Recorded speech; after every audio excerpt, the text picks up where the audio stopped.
Paz do Senhor. A aula de hoje é a aula de número 5 sobre teologia sistemática. Aula 5, hoje nós vamos pegar na página 43, né? O texto começa na 45. E hoje nós vamos aprender um pouquinho sobre soteriologia. Vamos fazer aqui uma breve introdução sobre a soteriologia, que é a doutrina da salvação. É o que nós vamos aprender. Nós estávamos aprendendo até dias atrás sobre a doutrina do pecado, sobre o estudo do pecado, mas agora nós vamos estudar sobre a salvação, que é totalmente o reverso, né? Que é o que veio para nos purificar do pecado, para tirar o pecado das nossas vidas. Em nome do Senhor Jesus. Amém? Página 45 diz assim: a obra salvífica de Cristo é a coluna central no templo da redenção divina. É o sustentáculo que carrega a maior parte do peso, sem o qual a estrutura jamais poderia ter sido completada. Podemos compará-la também ao eixo em torno do qual gira toda a atividade de Deus na revelação. É a obra que fornece uma cabeça ao corpo, o antítipo ao tipo, uma substância às sombras prefigurações. Tais afirmações em nada diminuem a importância do que Deus fez em favor do seu povo. Segunda aliança do Antigo Testamento e as nações em redor. Para os estudiosos das Escrituras, permanece sua incalculável relevância refletindo o pensamento de Hebreus 1:1. Havendo Deus antigamente falado, muitas vezes, de muitas maneiras, aos pais pelos profetas, a nós falou-nos nestes últimos dias pelo Filho. Deus falou de modo infalível e relevante no passado, mas não pela última vez. Sua derradeira palavra só chegou com a vinda do seu Filho. E o registro dessa vinda aparece de forma infalível e definitiva nos 27 livros do cânon do Novo Testamento.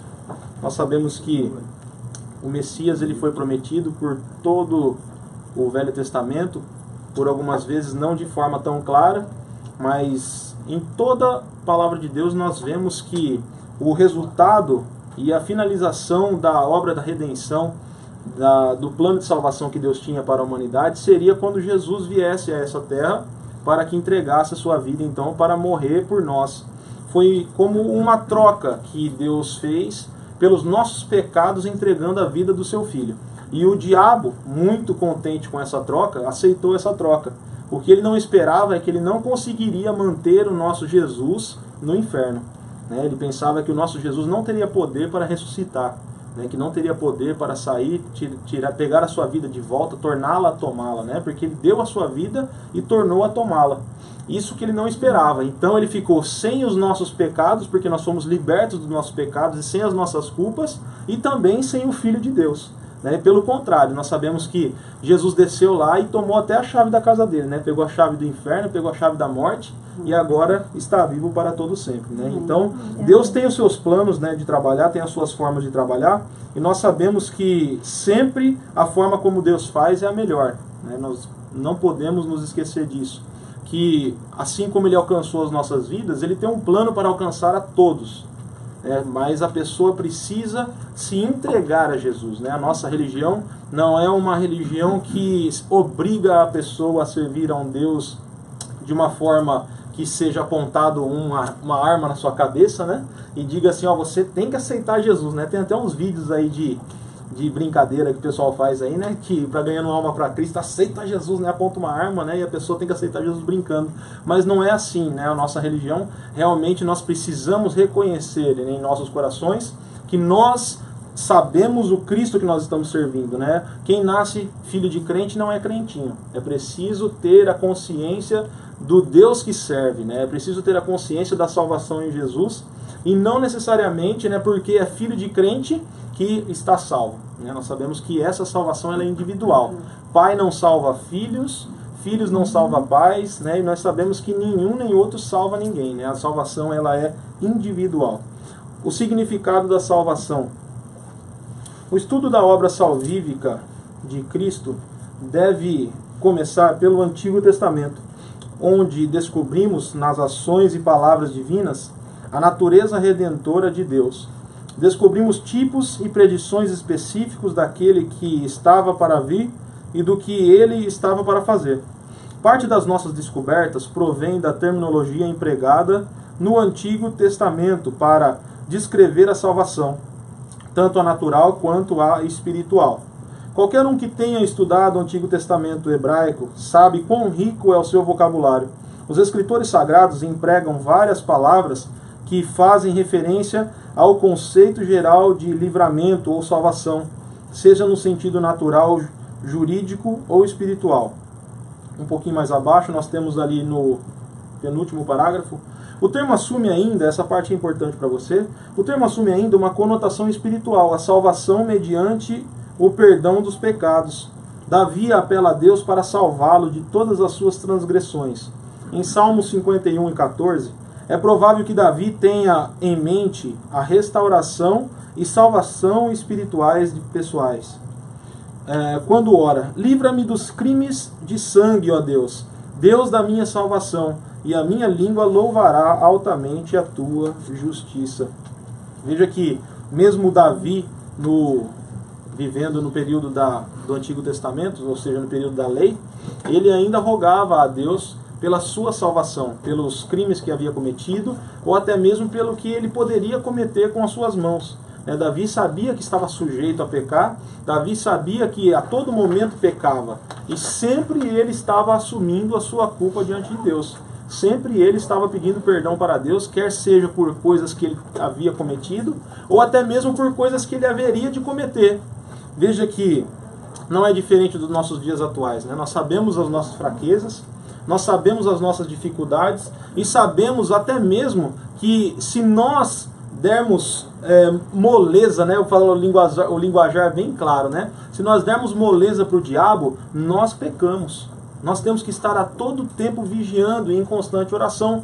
Por quê? Porque o diabo ele fica só buscando uma oportunidade para que nós possamos pecar, para que nós venhamos pecar e aí então percamos ali aquela intimidade com o Espírito Santo de Deus, né? Nós sabemos que a intimidade com Deus é como se fosse uma escadinha, né? Você vai subindo um degrauzinho por degrauzinho. Só que a hora que você toma um tombo, você cai lá embaixo de novo, né? E volta lá para estaca zero. E aí para levantar é aquele negócio, né? Vai, tem que ter muita ajuda e muita oração, né? Para que Deus possa realmente retomar todas as promessas e tudo aquilo que Ele tem para a sua vida, né? A raiz Yasha ocorre 354 vezes, sendo a maior concentração nos Salmos, 136 vezes, e nos livros proféticos, 100 vezes. Significa salvar, livrar, conceder vitória ou ajudar. Ocasionalmente, a palavra ocorre sem matizes teológicas. Por exemplo, quando Moisés defende as filhas de Reuel e livra da ação opressiva dos pastores.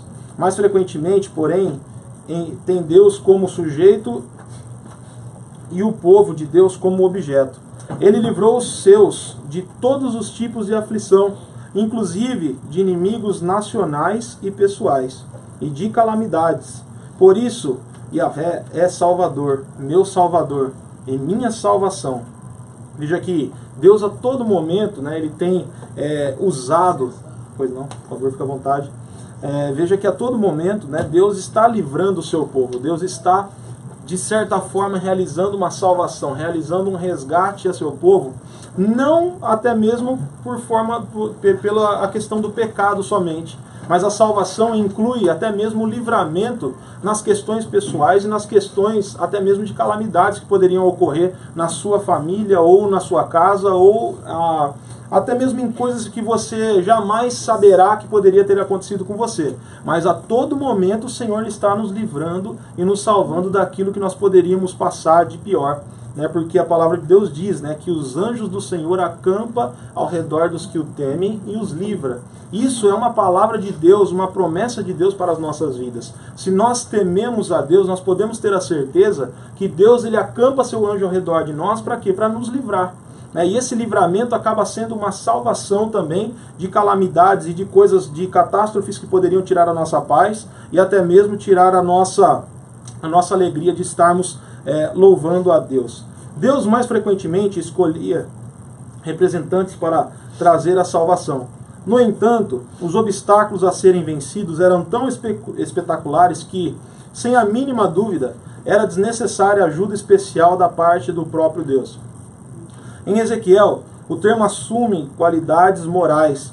Deus promete: e os livrarei de todas as vossas imundícias, e os livrarei de todos os lugares da sua residência em que pecaram, e os purificarei. Veja que sempre Deus está renovando as suas promessas com o povo. Desde quando Adão e Eva pecou lá no Jardim do Éden, assim logo Deus já fez uma promessa, dizendo que da mesma mulher que havia ali provido o pecado, nasceria um que esmagaria a cabeça da serpente, que é o que foi influenciadora do pecado. Nós sabemos que a serpente é usada por Satanás. Então Deus a todo momento sempre estava renovando as suas promessas, dizendo que um dia essa comunhão seria restabelecida. E o Salvador veio. Nós sabemos que Jesus Cristo veio ao mundo de uma forma onde os judeus não esperavam que seriam assim. Estavam aguardando um Jesus que nascesse num berço de ouro, estavam aguardando um Jesus que nascesse em um lugar de pompas, cheio de glória, mas o nosso Jesus veio em uma estrebaria todo humilde. E para que eles não então entendessem que aquele era realmente o Salvador, o desprezaram e até o crucificaram. Mas graças a Deus que a salvação também se estendeu a nós. Por meio desse sacrifício de Jesus, nós tivemos o privilégio de sermos enxertados agora na videira, que é Cristo. Por isso que nós temos hoje o privilégio da salvação, que essa salvação se estendeu também às nossas vidas. Se Deus não tivesse abrido essa oportunidade para nós, talvez jamais nós teríamos a certeza da nossa salvação em Cristo Jesus. Por quê? Porque aquelas pessoas se diziam os únicos abençoados por Deus, se diziam os únicos que tinham os méritos da promessa e da bênção de Deus. Mas agora, quando a salvação veio para resgatar toda a humanidade, então não veio somente para resgatar judeus, não veio para resgatar somente aqueles que estavam ao seu redor, mas a todos aqueles que acreditarem na sua salvação, acreditarem no seu sacrifício e reconhecerem como Salvador da sua vida. Lendo o Antigo Testamento, o terceiro parágrafo da página 46, para quem chegou agora, estamos na página 46, no terceiro parágrafo. Lendo o Antigo Testamento e considerando séria e literalmente a sua mensagem, facilmente concluiremos que a salvação é um dos temas dominantes e Deus o protagonista. O tema da salvação já aparece em Gênesis 3 e 15, na promessa que o descendente ou a semente da mulher esmagará a cabeça da serpente, como nós acabamos de dizer. Este é o proto-evangelísio, ou o primeiro vislumbre da salvação que virá através daquele que restaurará o homem à vida. Javé salvava o seu povo através de juízes e outros líderes como Samuel e Davi. Javé livrou até mesmo a Síria, inimiga de Israel, por meio de Naamã. Não há salvador à parte do Senhor. O texto clássico do emprego teológico de Yachá entre os narrativos é Êxodo 14, onde Javé salvou Israel da mão dos egípcios. O evento veio a ser protótipo do que o Senhor faria no futuro para salvar o seu povo. Tudo indicando o tempo em que Deus traria a salvação mediante o servo sofredor. A todos, não somente a Israel. Em Isaías 49,6 ele diz ao servo: também te dei para a luz dos gentios, para seres a minha salvação até a extremidade da terra. Os atos salvíficos no Antigo Testamento vão preparando o palco para o derradeiro ato salvífico, que incluirá todas as pessoas sob suas bênçãos. Portanto, desde quando a promessa foi feita que da mulher nasceria um que esmagaria a cabeça da serpente, ali sempre Deus vai renovando as suas promessas e vai reavivando, para que o homem jamais se esqueça dessa promessa. Mas por mais que Deus mostrava ao homem que sempre estava com ele, por mais que Deus mostrava dos seus milagres e maravilhas no meio do povo de Israel, sempre o povo de Israel estava se desviando dos caminhos do Senhor. Portanto, por inúmeras vezes, Deus precisou intervir para que o povo de Israel não se perdesse. Porque se Deus deixasse, talvez o povo de Israel já teria se perdido há muito e muito tempo atrás. Porque tantos foram os livramentos que Deus deu para o povo de Israel, que se não fosse Deus entrando com providência na vida deles, eles já teriam sido exterminados do planeta, já teriam sido exterminados da Terra. Por quê? Porque o povo não acreditava muitas vezes, deixava de lado que Deus era o Deus verdadeiro e começava a adorar a ídolos. E Deus fazia o quê? Deus tirava a sua bênção, entregava, quer seja nas mãos dos midianitas, quer seja nas mãos dos filisteus. Deus sempre permitia que uma nação ia lá e se irandava com o povo de Israel. O povo de Israel plantava, preparava a terra. A hora que estava tudo pronto para a colheita, o que acontecia? Vinham os midianitas, soltavam as raposinhas deles lá, e ali destruía toda a plantação, pegava o gado e matava tudo. O rio que era dominado por eles, que era o Rio Jordão, ali agora eles tomaram posse, Israel ficou sem água, ficou sem alimento, ficou sem tudo. E aí, pelo clamor do povo, que o nosso Deus é tão misericordioso, e daí nós entendemos também um pouco sobre o amor de Deus. Porque um Deus tão misericordioso, porque imaginem vocês, Deus sendo tamanha autoridade que é, que Criador dos céus e da terra. Agora um povo que não faz questão muitas vezes de servi-lo como se deve servir. Abre mão às vezes de servir a um Deus verdadeiro e começa a adorar a ídolos. E ainda esse Deus verdadeiro tem a capacidade de ter misericórdia de um povo como este. Veja que o nosso Deus, ele realmente é amor. Porque se não fosse realmente amor, Deus é inteiramente amor. Ele é feito de amor. Deus é amor purinho. Porque o povo clamou e Deus preparou quem? Preparou ali um homem valente para que levantasse 300 e ali fosse enfrentar em uma batalha que aos olhos humanos jamais seria vencida. Então Deus vinha e livrava o povo de Israel mais uma vez. Mas as batalhas que Deus preparava eram batalhas que realmente tinham vitórias espirituais. Porque aos olhos humanos e os olhos carnais não tem como nós explicarmos as vitórias do povo de Deus contra os seus adversários. Sansão com uma queixada matou mais de 1000. Imagina, um homem só matar mais de 1000 homens. Realmente é Deus em providência com o seu povo. No que diz respeito ao conceito de salvar, livrar ou libertar, a evidente riqueza lexical do Antigo Testamento não ocorre no Novo. Este emprega primeiramente a palavra sonzo, que significa salvar, preservar ou tirar do perigo, e suas formas derivadas na Septuaginta. Sonzo traduz Yasha em 60% das ocorrências. E sotéria é empregada principalmente para derivados de Yasha. O termo hebraico sustenta o nome que o anjo anunciou a José. E lhe porás o nome de Jesus, porque ele salvará o seu povo dos pecados. O exegeta e filósofo judeu da Alexandria, Filo, atesta que o significado do nome era muitíssimo bem conhecido, ao interpretar assim o nome de Josué, Lesuo, Soterio, Kyrio. Jesus significa salvação mediante o Senhor. Por isso a palavra empregada no Novo Testamento para a obra salvífica de Cristo reflete ideias verotestamentárias. Então, o nome de Jesus ele tinha tudo a ver com a obra que ele viria realizar na terra. Então, nada na palavra de Deus acontece em vão. Nada na palavra de Deus foi escrito de uma forma, acho que eu vou escrever assim, e escreve. Tudo foi inspirada por Deus. Cada palavra, cada ponto, cada vírgula da palavra de Deus tem inspiração divina. Então, tudo tinha um propósito. Nada é sem propósito na palavra de Deus. Sóson pode referir-se a salvar a pessoa da morte, da enfermidade física, da possessão demoníaca ou da morte que já sobreveio. Nós vemos que Jesus ele pode nos salvar de coisas até mesmo que nós não esperamos.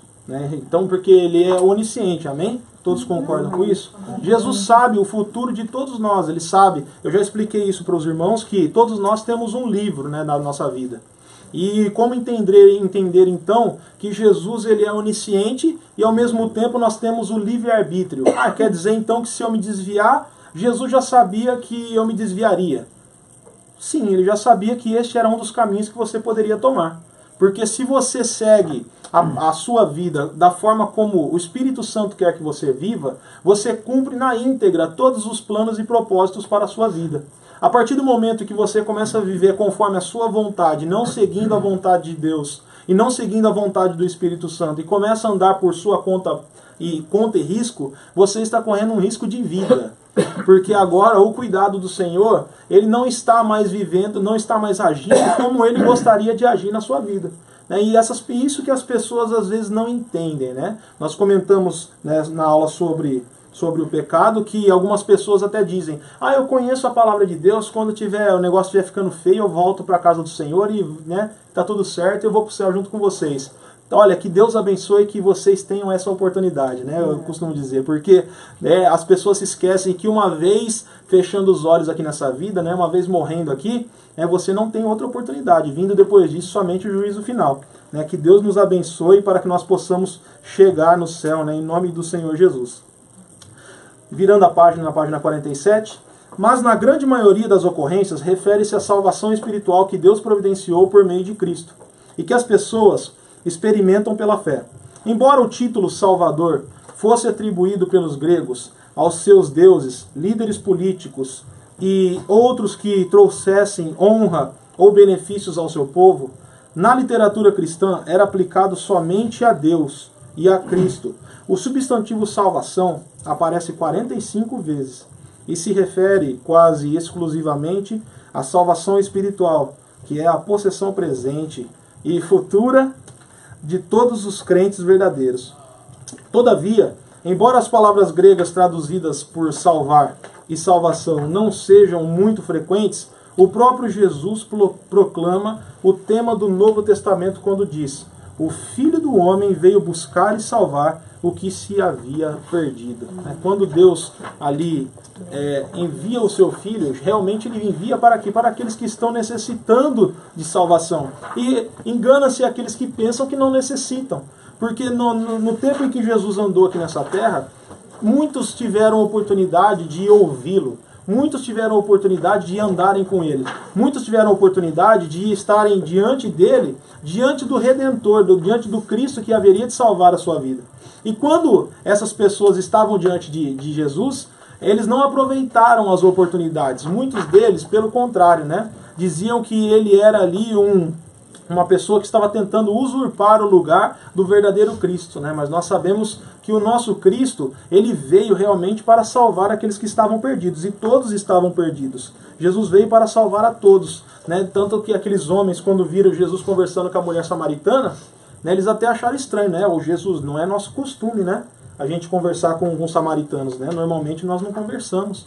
Mas Jesus, ele veio e quebrou vários paradigmas, né? Ele quebrou vários costumes da época, até mesmo curas ele realizou nos sábados, que os homens não tinham o costume de fazerem nada nos sábados. Jesus veio para quebrar todos os paradigmas e dizer o quê? E bater assim no peito e dizer: eu sou a salvação, eu sou a verdade, eu sou o caminho, eu sou a vida. E quando Jesus estava dizendo que ele era a verdade e a vida, ele estava deixando bem claro que a salvação estava disponível a todos, que não tinha dia, não tinha hora, e não tinha lugar e não tinha momento para a salvação e para curar. Que todos aqueles que precisassem do milagre estava à disposição deles. Amém? Vamos para o capítulo 6. Hoje nós vamos fazer 3 capítulos, viu, irmão?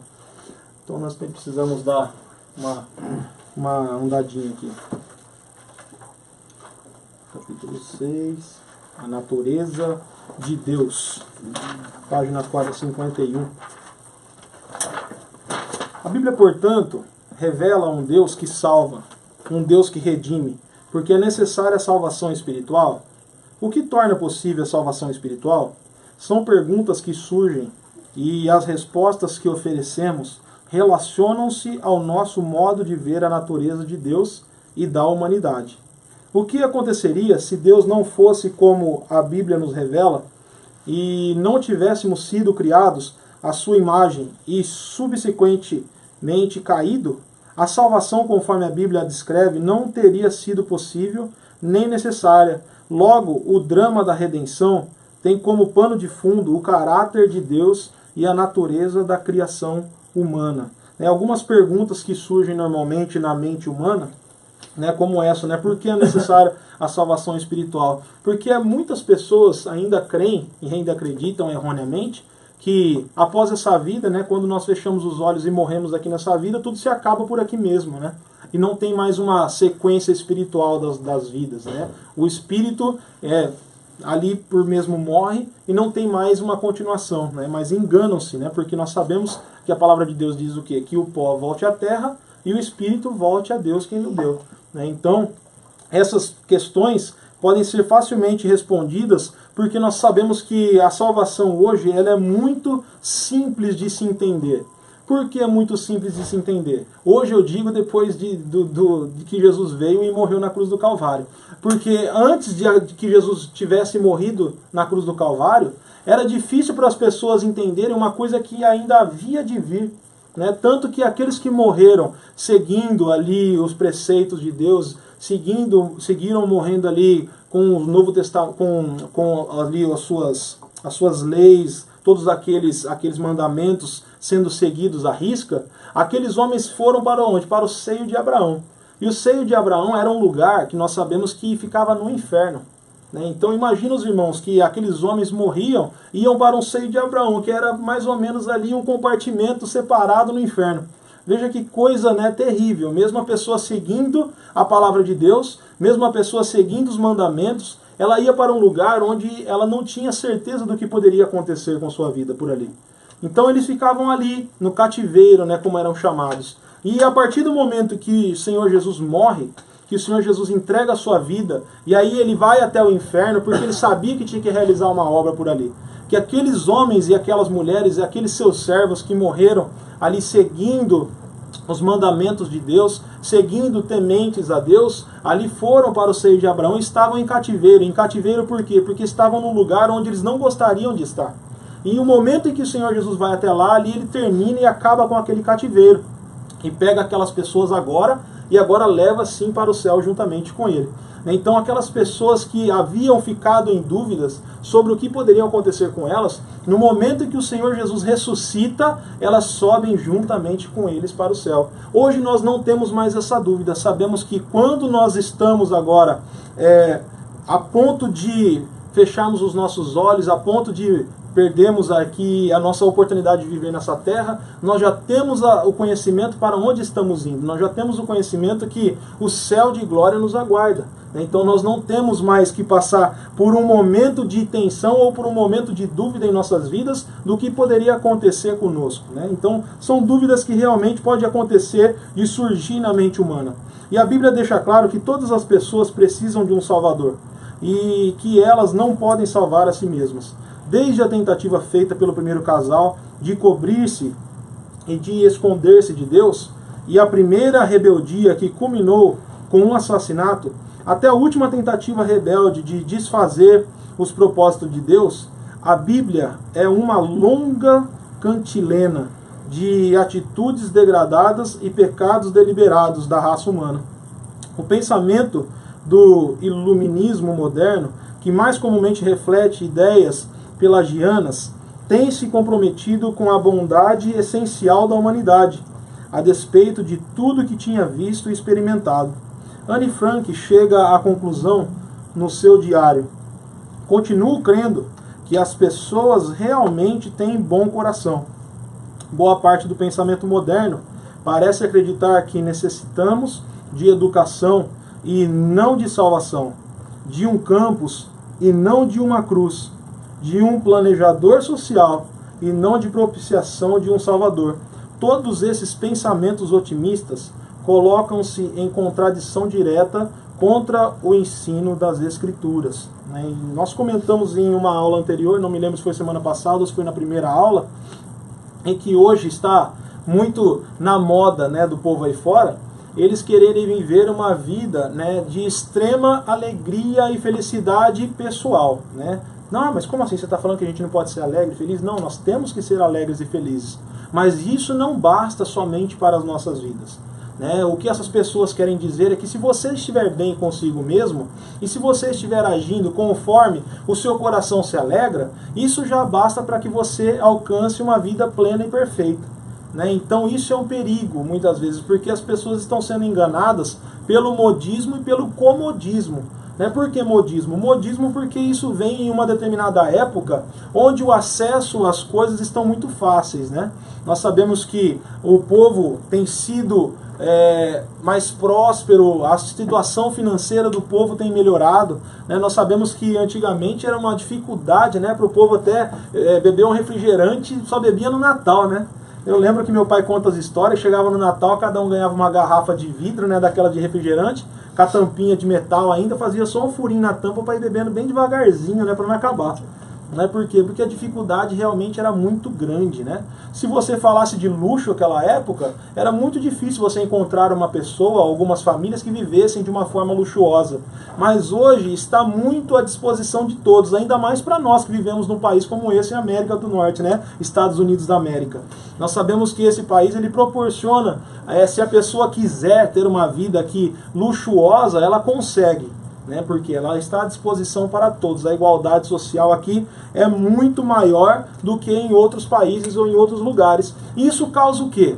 Causa que as pessoas acabam se esquecendo que precisam de algo a mais em sua vida. A pessoa acaba vendo que os bens materiais e a alegria pessoal que ele tem ali naqueles momentos em que ele passa, acaba ali satisfazendo ele por um certo período de tempo que ele acaba se esquecendo.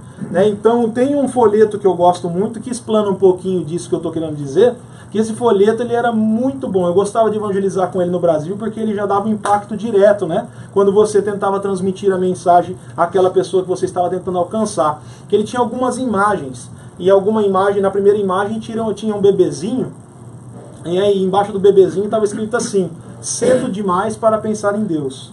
Né? E depois na próxima imagem tinha um adolescente já, que aquele bebezinho tinha crescido, né? E disse assim, né? Agora alegre e divertido demais para pensar em Deus. E aquele adolescente foi crescendo, foi crescendo, foi crescendo, chegou numa fase de juventude, né? E na fase de juventude estava dizendo assim: aproveitando o melhor da vida e muito ocupado para pensar em Deus.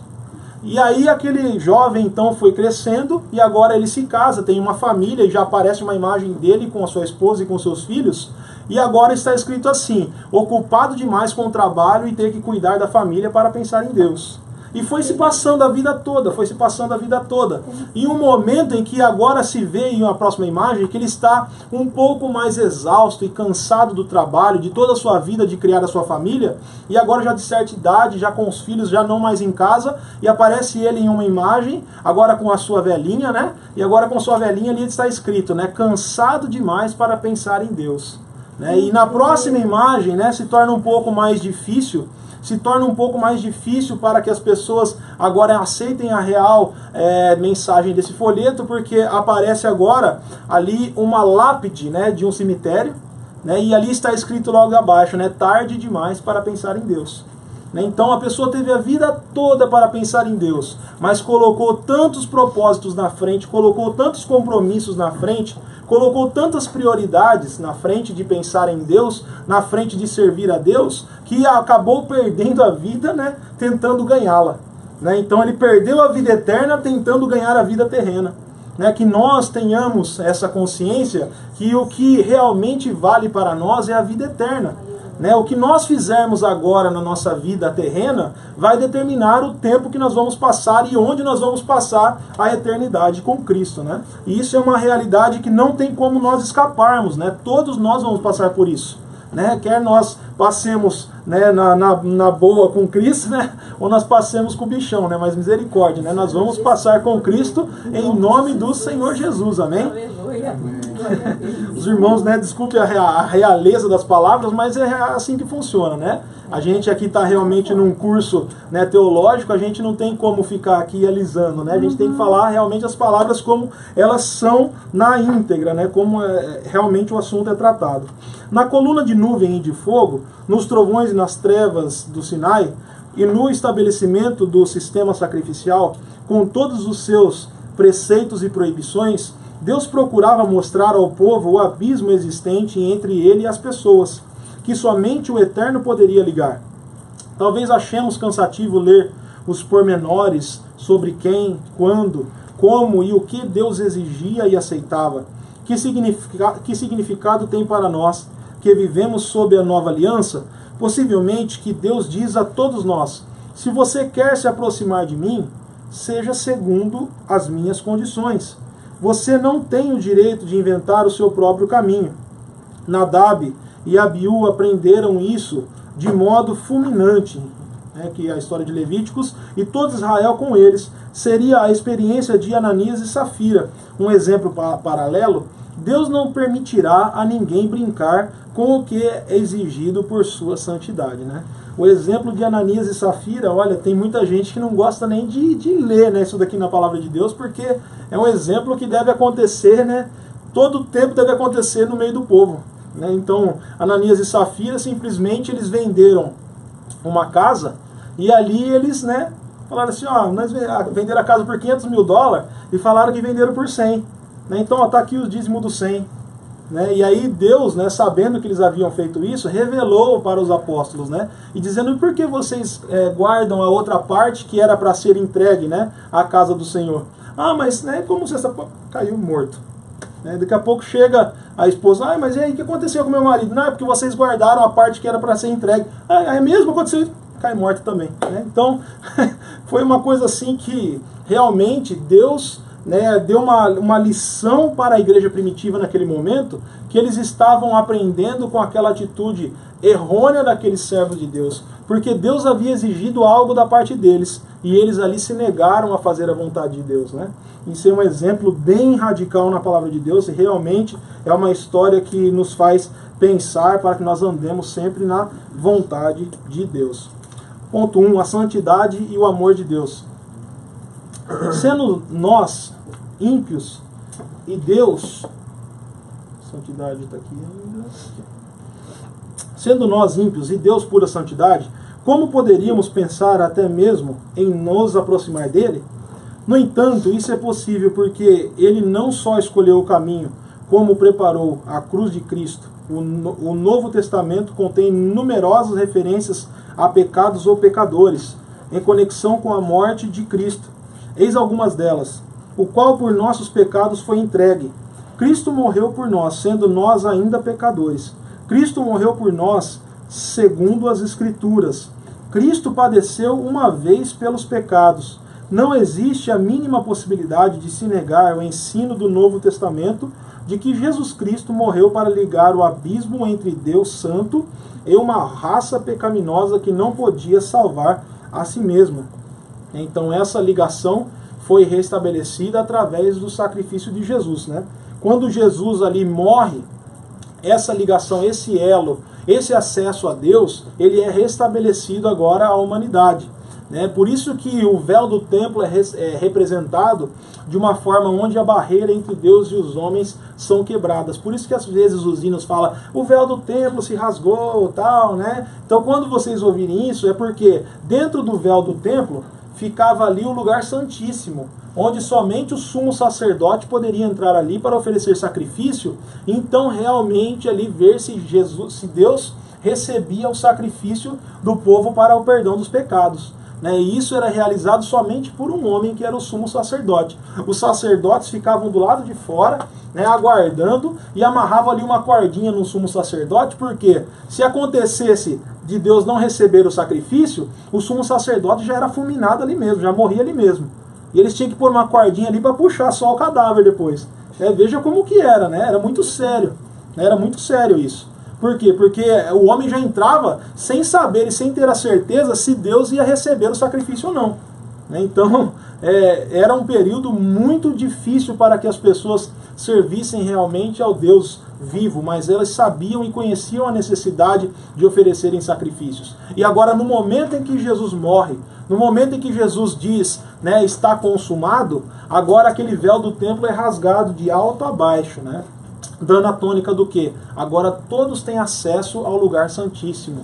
E esse lugar santíssimo não como um lugar físico, mas o lugar da presença de Deus, que nós podemos ter em qualquer lugar que nós estivermos. Se nós estivermos em comunhão com o Espírito de Deus, se nós estivermos ligadinhos com Deus, pode ser no seu carro, pode ser no seu trabalho, pode ser lavando roupa, pode ser fazendo comida, pode ser quebrando parede, pode ser fazendo qualquer outra coisa, pode ser buscando roupa para lá e para cá, mas se nós estivermos em comunhão com Deus, nós podemos sentir a presença de Deus em qualquer lugar que nós estivermos, em nome de Jesus.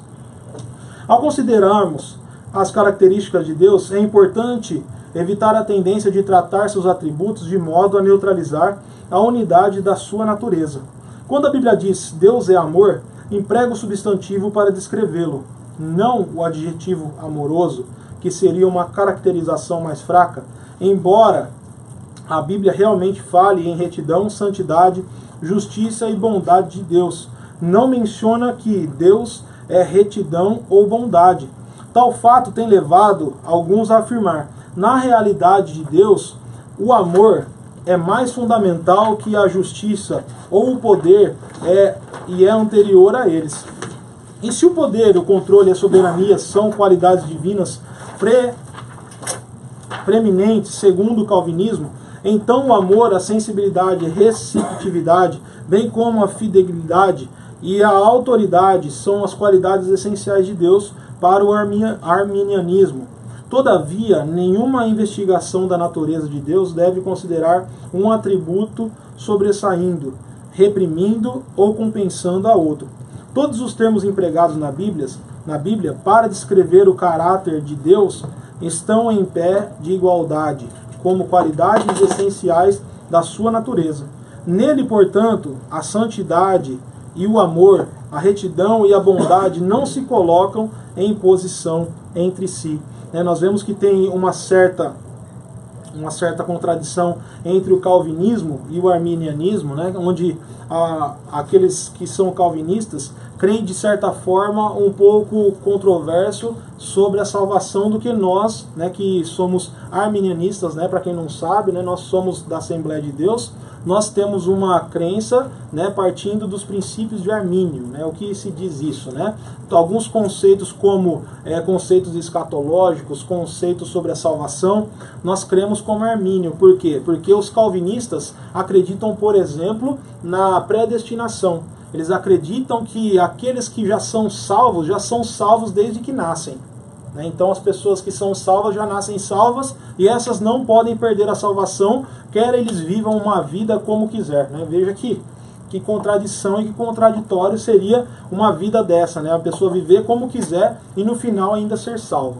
Nós que somos arminianos, que cremos nas doutrinas de Armínio, nós acreditamos que a salvação ela vem realmente para aqueles que forem fiéis até o fim. Para aqueles que são fiéis a Cristo até o fim, aqueles que reconhecem a soberania de Cristo como Senhor e Salvador das vossas vidas. E essas contradições causam muitas polêmicas. Alguns, por exemplo, acreditam que a igreja vai passar toda a grande tribulação aqui na terra. Por o período da grande tribulação, a igreja passaria aqui na terra. Outros acreditam que esses são os pós-tribulacionistas. Alguns acreditam na mid-tribulacionista, que são aqueles que serão arrebatados após os 3 anos e meio de paz. E outros acreditam que somos nós, que seremos arrebatados antes da grande tribulação. Mas esse não é o assunto escatológico, mas está dentro do conceito de salvação os conceitos que nós sabemos que são diferentes uns dos outros, no caso dos calvinistas e arminianos. Por isso que é necessário nós estarmos dando essa explanação para os irmãos, para que os irmãos entendam que até mesmo na salvação há essa contradição. Tanto o Antigo Testamento quanto o Novo Testamento revelam-no como um Deus de santidade total. Ele não poderá tolerar nem desculpar a impiedade ou a iniquidade.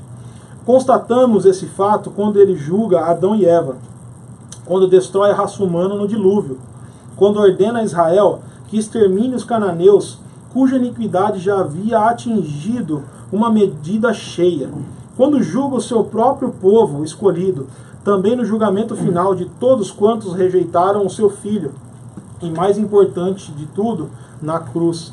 Então aqueles que vieram a rejeitar o Filho de Deus, que é Jesus, e nós comentamos até na aula passada sobre a questão dos pecados sobre blasfêmia contra o Espírito Santo, e o Júnior até fez uma pergunta sobre isso, o que seria realmente essa questão de estar blasfemando contra o Espírito Santo. Agora imagine vocês, aqueles irmãos que estavam ali de frente, diante da cruz de Cristo, vendo um homem que era inocente, um homem que não tinha pecado, agora sendo crucificado, e mesmo assim rejeitaram a salvação de Cristo. Mesmo assim rejeitaram ali aquele momento de dor que Jesus estava passando. e aqui nós vemos que também serão rejeitados no julgamento final pelo nosso Deus. As Escrituras, porém, demonstram que durante algum tempo Deus esteve disposto a não levar em conta a ignorância da humanidade no tocante à idolatria, apesar de agora ordenar todas as pessoas em todos os lugares que se arrependam. Nas gerações passadas, Deus deixou andar todos os povos em seus próprios caminhos.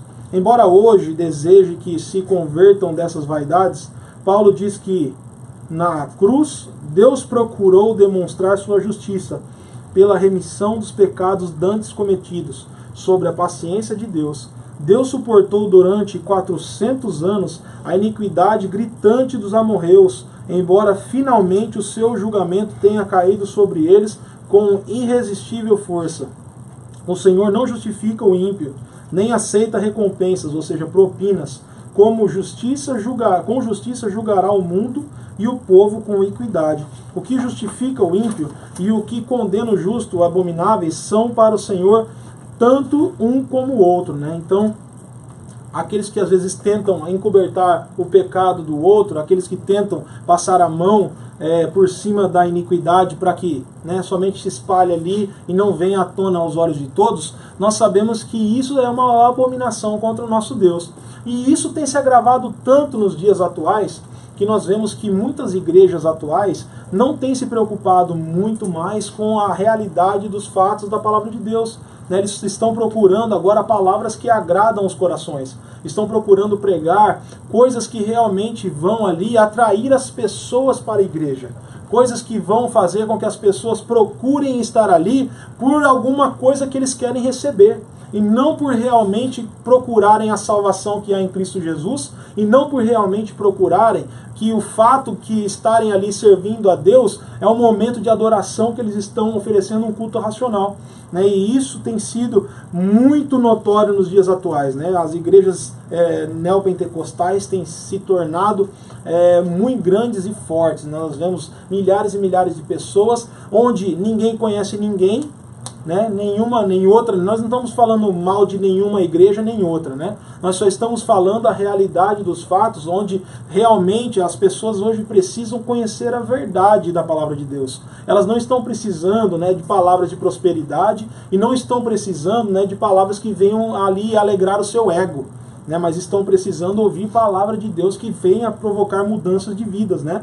E infelizmente eu não acredito num evangelho onde a pessoa ouve a palavra de Deus e não tem mudança de vida. Ela continua ali promovendo as mesmas coisas que ela fazia antes, ela continua ali agindo da mesma forma que ela agia no pecado, e ela continua tendo os mesmos vícios, e da mesma forma ali dizendo que é um servo de Deus, que está ali adorando a Deus. Mas o evangelho que nós acreditamos, ele tem que fazer mudança, porque a palavra de Deus, ela liberta, né? E a palavra de Deus pode ser que às vezes a pessoa não teve um real encontro com Deus ainda, mas no momento que ela tiver um real encontro com Deus e a sua vida for impactada pela palavra de Deus, as mudanças vão ser notórias em nome de Jesus. Tentativas de enfraquecer o significado das palavras que descrevem Deus e suas ações, talvez por considerá-las expressões exageradas dos desagrados de Deus à desobediência, levam à tolice semântica, se, pois, rejeitarmos o seu sentido integral, que diríamos dos termos que descrevem seu amor e de sua graça. Enfraquecer um grupo de palavras é enfraquecer a outro.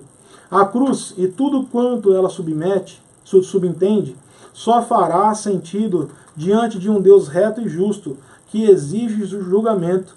De outra forma, a agonia de Cristo no Getsemane e a sua morte excruciante teriam sido mero teatro de Páscoa. Além disso, o Deus amoroso seria transformado em nulidade, se ele não está realmente irado com o pecado, nem exigindo a sua condenação. A cruz seria o menos amoroso dos atos, né? Então, a cruz veio para quê? Para que realmente tivesse sentido. Né? Se a cruz não for interpretada com o verdadeiro sentido que é para ser interpretada, que é ali agora o resgate de toda a humanidade, né, nada disso teria sentido, né? Como diz aqui o escritor da nossa lição, seria apenas um teatro que foi realizado ali por Deus. Né? Mas a cruz ela teve um sentido e alcançou as nossas vidas. Amém. Por isso nós estamos aqui, certos da nossa salvação, e cremos que um dia o Senhor Jesus virá nos buscar para levar para morar com Ele. Em nome de Jesus, amém? Nós vamos para o intervalo agora, né? Que Deus abençoe os irmãos, daqui a pouco nós voltamos.